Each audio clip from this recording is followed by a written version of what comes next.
so glad to be here.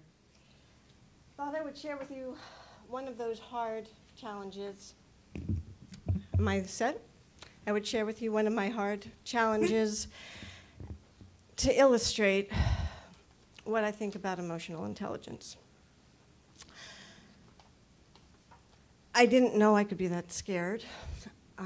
It was a gorgeous day, and I was in the kitchen looking outside the window, and I saw my beautiful sugar maple with the strong, sturdy trunk and the gorgeous crimson leaves, and realized I hadn't heard the sound of my middle son bouncing that basketball, and it had been quite a while.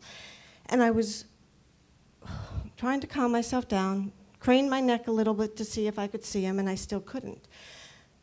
And as I was beginning to rush out the door, I'm telling myself, be calm. Positive possibilities exist, even though I can't think of them, and I need to be calm if something is wrong. As I get outside and I'm still looking around and I still don't see him, I felt myself ready to bolt and scream and run for help. And instead, I yelled for him and I went scurrying around looking. And then I look up, and at least 20 feet off the ground, if not way higher, I saw him maneuvering his legs to straddle the second from highest branch on that tree, with one more to go. And I stopped. I was afraid, but it was a fear that went deeper than that moment. It tapped into my real deep, biggest fear, which is that I had totally failed him as a parent. I could not get him to listen to my limits.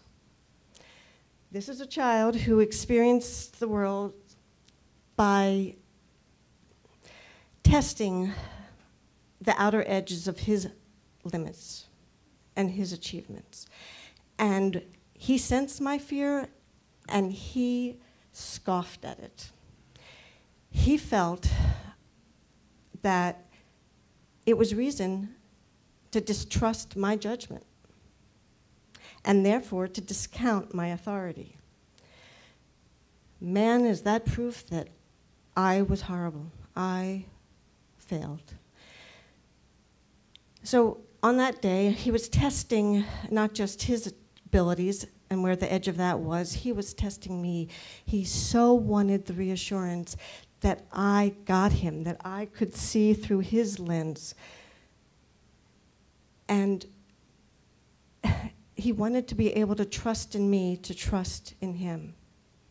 Metaphorically, he wanted me to be the trunk of his tree from which he could branch out to the furthest reaches of his abilities. And when he saw me scurrying around in that fear, he knew that he could not rely on me as much as he could rely on that tree. So he climbed higher.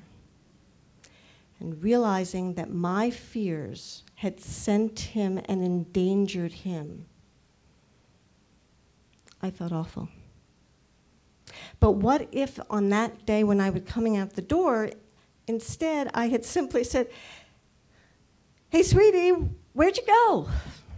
He would have looked at me and he would have been thrilled with his achievement. And he would have said, "Here I am, Mom, look at me." He wanted reassurances, and he was missing it that day, that I could trust him to set up his own achievable challenges, that he would know what failure was worth taking.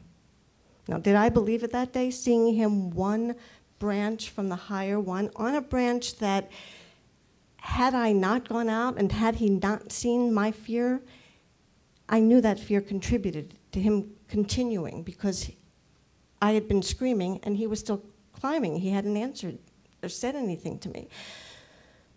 He needed that reassurance.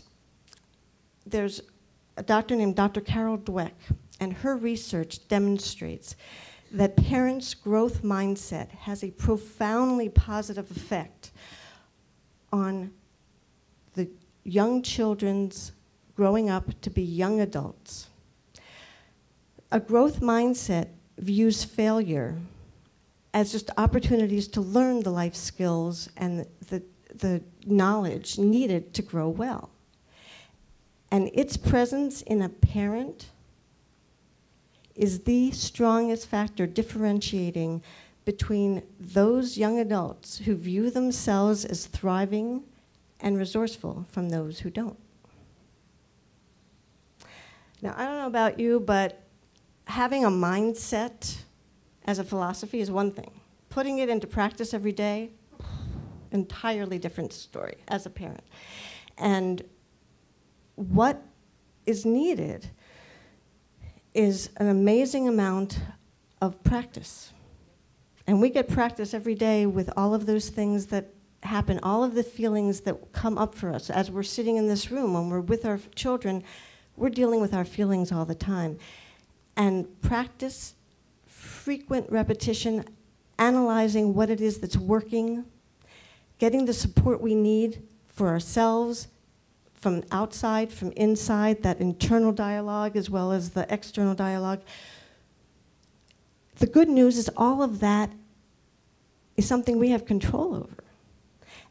And not only is there behavioral research that supports that this practicing of frequently trying is really what helps us learn the life skills we need, but now we have the advances in the brain research that helps us understand how. With every time we're trying to learn a new skill, with each separate experience of trying, our brain cells are signaling the brain pathways to become more effective and more efficient. Faster, stronger, more easily accessed by changing the tree-like aspects of those brain cells, the trunk, the roots, and the branches. Every time we try, we're making that learned skill stronger, faster, more easily accessible to us. Now, why is that relevant? Because it is so reassuring that every single time we are triggered with a feeling that we are uncomfortable with, that we want to bury our heads in the sand, I don't see the man who was talking about that last night. Every time we have one of those feelings, it's actually an opportunity to enhance our lives, to enhance our ability to use our feelings to work for us rather than against us. That day, on that tree incident, I had not been practiced enough as I was running out that door and looking for him. However, seeing him so high off the ground, knowing that also that I had sent him further up the tree with him seeing my fear, I was so scared that I knew failure, further failure, was not an option. And that determination created the growth mindset that I needed to safeguard my son. I reassured myself, somehow I am going to figure out how to lead my child to safety. I didn't know how, but I knew I had to. I succeeded that day not because I knew those reassurances that I was giving myself were true, but I knew that those reassurances had to succeed for my son to succeed. So I let myself follow those self-reassurances so that I could access the full power of my brain to figure out, find those internal resources to know somehow I am going to do what is going to get him to choose to climb down instead of up. There was one more branch, and that was not nearly as strong.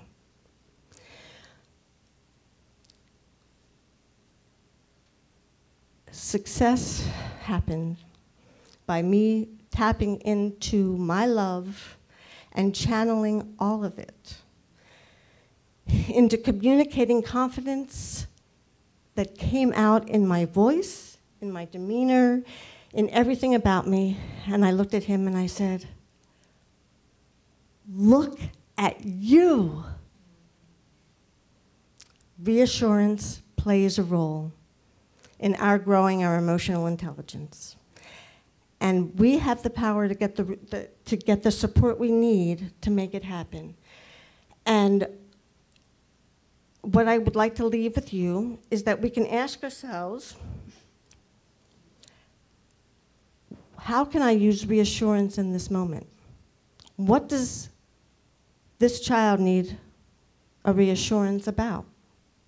Because what got me to that success was me asking, what does he need right now as a reassurance? And I knew that he needed to be reassured that that sense of accomplishment was so strong that he had nothing left to prove to me or to him. And that's it.